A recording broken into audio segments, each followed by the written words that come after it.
People who experience imposter syndrome may feel a sense of self-doubt, insecurity, and inadequacy.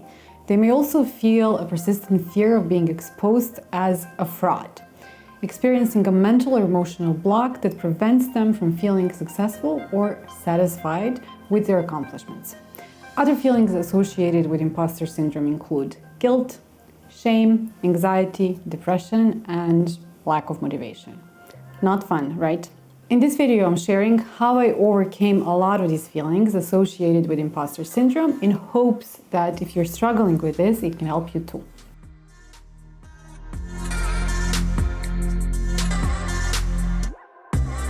My name is Jelena and I'm a VP of product in a cool startup during the work week, and on weekends I share my passions for product management, personal productivity, and remote work on this channel. If this is something that you're interested in, please consider subscribing.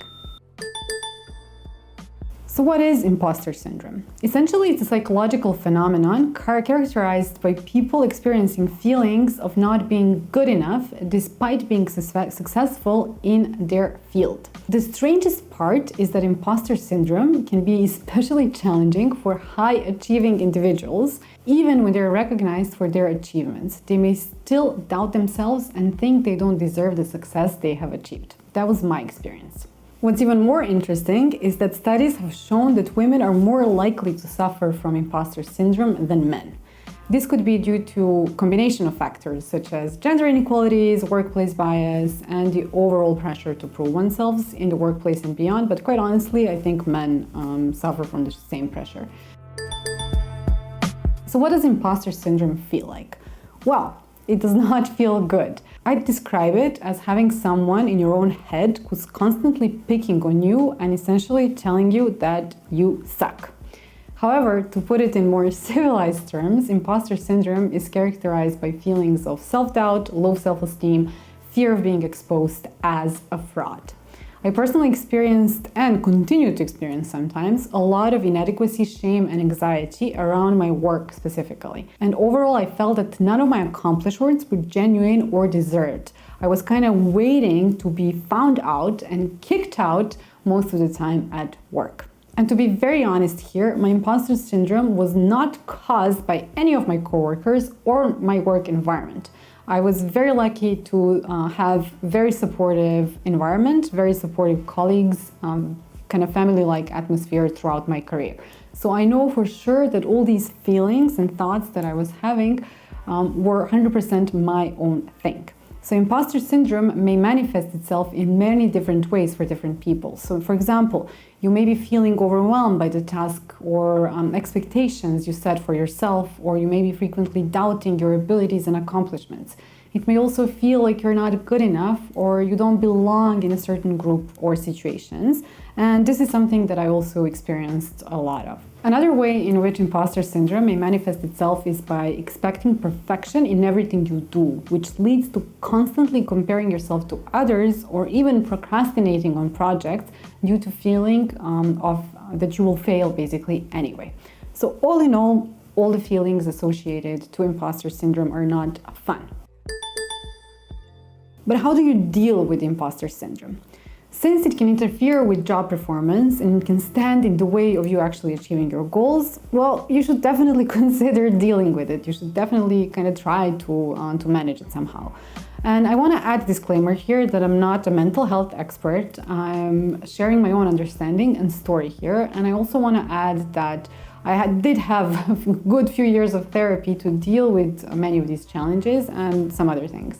So I do think that seeking help from a mental health professional can be an important step in overcoming imposter syndrome. However, I did do a few other things to manage my thinking around imposter syndrome to ultimately overcome it, or rather manage it successfully. So here is the thing number one. Recognize imposter syndrome. I'm sure you heard a million times that you first need to accept a situation in order to actually be able to change it.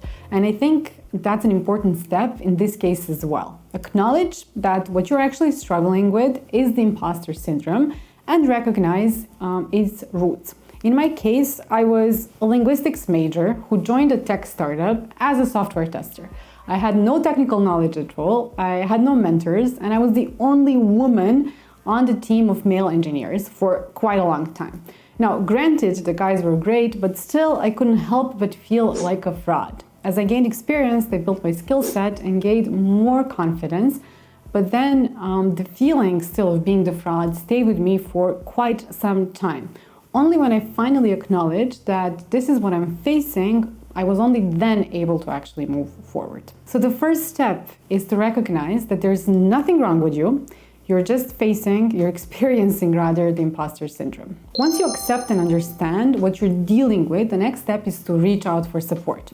And this can be a support of a professional, as I mentioned earlier, but it can also be support of a trusted friend or a co-worker who can help you and provide perspective. I noticed that when I was really in the midst of my imposter syndrome crisis, I would lose all perspective and I would completely neglect all the things that I have done so far. I would completely overlook all the accomplishments. So people in your life who love you and who see you clearly can offer words of affirmation and help you identify limiting beliefs about yourself that may cause some of these feelings around imposter syndrome. But more importantly, they can also provide you with evidence to show you that some of the thoughts you're thinking are not necessarily facts, but fiction invented by the imposter syndrome. And speaking of support, please give this video a thumbs up and subscribe to my channel. If you want to support me, it would mean a lot to me. And this leads me to number 3, which is to keep reminders of past successes. So having evidence of things that you've done really well and of things that you accomplished and the things you're appreciated by other people will help you boost your confidence and help you recognize your value and worth. You can create a list of past successes that you can refer back to when you're feeling overwhelmed by imposter syndrome. I find that journaling is a great way to remind myself of all the positive things, no matter how small they are. It doesn't really matter. And regularly going over these reminders of success can provide you important mental and emotional boosts when you're dealing with feelings of insecurity associated with the imposter syndrome.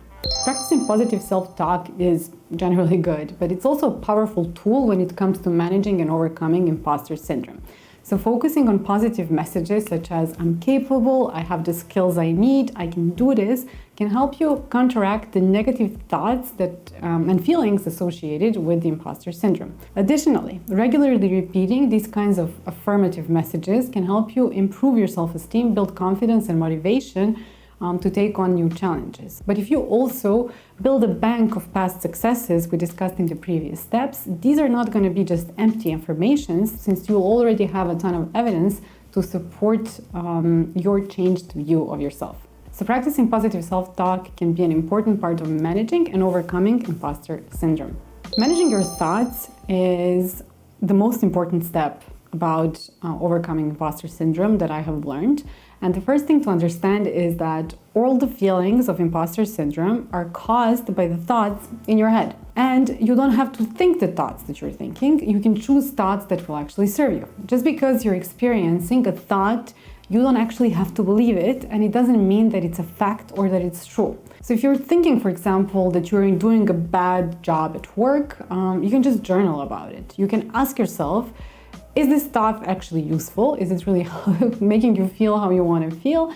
And to be honest, thinking you're doing a bad job at work is not a very useful thought. Then you can ask yourself and name all the people who told you you're doing a bad job at work. So name everybody who told you you suck.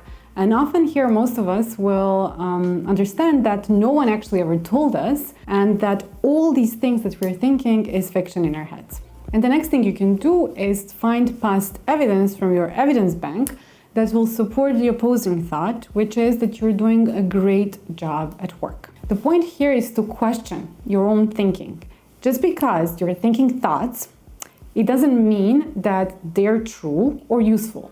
It's estimated that we actually think 60,000 thoughts a day, and some of these thoughts are actually junk and they suck, and you don't have to keep them or actually believe them.